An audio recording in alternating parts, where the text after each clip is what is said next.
So today we're going to try and swap out the pedals on the basket bike track. The pedals it has are really kind of single-sided for toe cages, so they're sort of a bump on the bottom and a flat on the top, so it's easy to jump up on them and get on the wrong side, which is not very fun. And they're road chiefed and the bearings feel terrible. They're just not great pedals.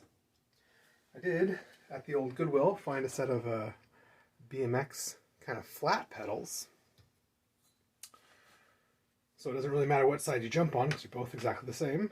They do have some little nubs that have been ground to the cement a little bit. They do have some little nubs to kind of grab your feet.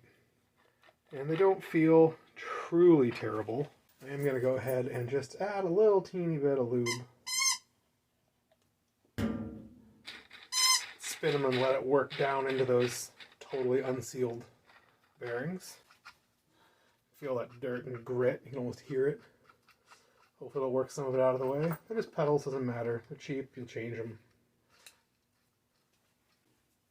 First thing we have to do is get the old pedals off. I have a Park pedal wrench, the 15mm, which is the right size for most pedals. I've had bigger giant ones and hammer-shaped ones and all sorts of cool ones in the past. Here's another version of the Park pedal wrench. It's got the 15, it's also got the old English or American 9/16. You can see it's got a different shape, it's a little thicker, it's a little beefier, big nice handle, really give you some leverage. So go ahead and try both these guys and see how they work. Now on bikes, the pedals are like the bottom bracket where they're not both threaded the same. So the right pedal is normal, it's righty-tighty, lefty-loosey, but the other one, the non-drive or left side pedal, is reverse threaded. Otherwise the friction from you always pedaling will make it come loose. Same way the bottom bracket, one side's reverse threaded, one side's normal threaded, because it'll loosen up as you go. So the best way to do this is to get the bike with some leverage. We put the pedal all the way forward. So you put the wrench, it's got a bunch of flats right here by the end of the pedal. Some just have Allen wrenches on the back. So we can push down and kind of hold this pedal and break it loose. Righty-tighty, so pushing down, which is lefty-loosey. And if you're not careful, you'll punch the cranks, or even worse, punch these chain rings. I punched the cranks just a little teeny bit, lost a tiny bit of skin. Pretty normal. And you can just sort of go around and pedal, or you can do it the hard way and just turn this over and over again. Going around and around and around is kind of the funner, easier way. And the old pedal threads right out. Sometimes these guys are very stuck and it's a big bummer. You can see on this one, it's got the Allen wrench hole, so you can use a big Allen wrench just from the back. Or it's got the wrench flats on the front for the wrench to fit into. I'm going to try this other pedal wrench for the other side. Sometimes a little trickier. So it is righty-tighty, lefty-loosey, normal. So it's going to be reverse of that. Oh. Well, there's a problem. You have to do it from the perspective of the part you're working on, and so I just tightened it because I'm trying to do it from the perspective of, so I'm doing it backwards and upside down. So it needs to come the other direction, just like this one. I don't know why I'm being a brat about it. Okay, so what we'll do is we'll grab this crank and the stay to make it easier, and reach around the tire. You pull the back wheel off, it makes it easier. You can walk around the bike if you can get around, make it easier.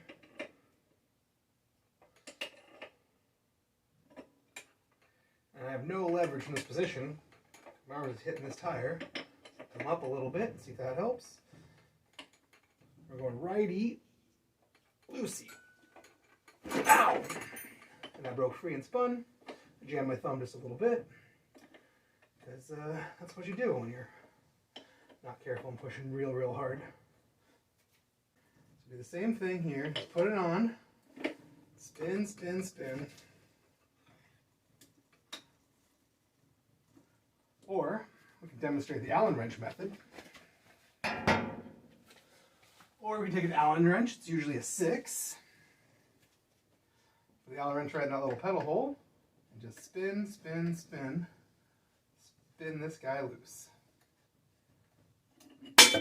Right till it falls off.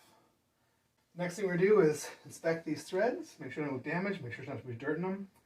Wipe any dirt out with a rag, get some fresh grease on the new pedals. Now, these pedals came out real easy, so I'm expecting the threads to look nice. They do, they look nice. Looks nice, nothing going on. Let's give them a teeny bit of grease. Now the grease helps them go in nice and smooth, keeps them from grinding or burring. What it also does is keep them from rusting into place. So in 5 or 10 weeks or 10 years, when you want to take these pedals back off, they shouldn't be totally impossible and complete total nightmare. Use whatever for grease. Usually what I really like is a little piece of old housing, which you don't have sitting here. So I'm going to use this little end of the zip ties just sitting here, just to put some on and smoosh it around. So there's not too much, just squeeze out the sides and get all over everywhere like where you want to put your fingers.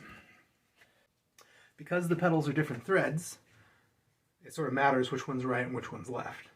This one's got a little R on it, so it is probably right. Let's take a look at this guy. This one has a little left on it, so it's probably left. So right is going to be the right-hand side of the bike, or the driver's side of the bike.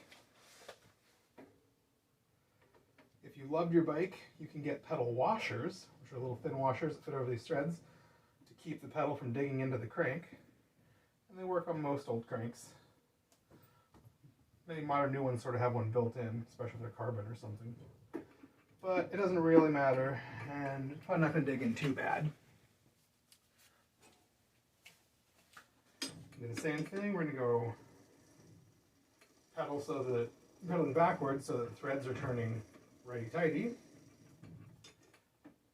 to be in contact at stop. I'm just going to cinch it up. Kind of a lot. Wipe off the extra grease, because no one likes getting grease on their pants. I am a little paranoid with pedals, and like to cinch them up pretty good because I've had pedals come loose. And you don't really notice, and as they looser and looser, they have fewer and fewer threads sticking to the cranks.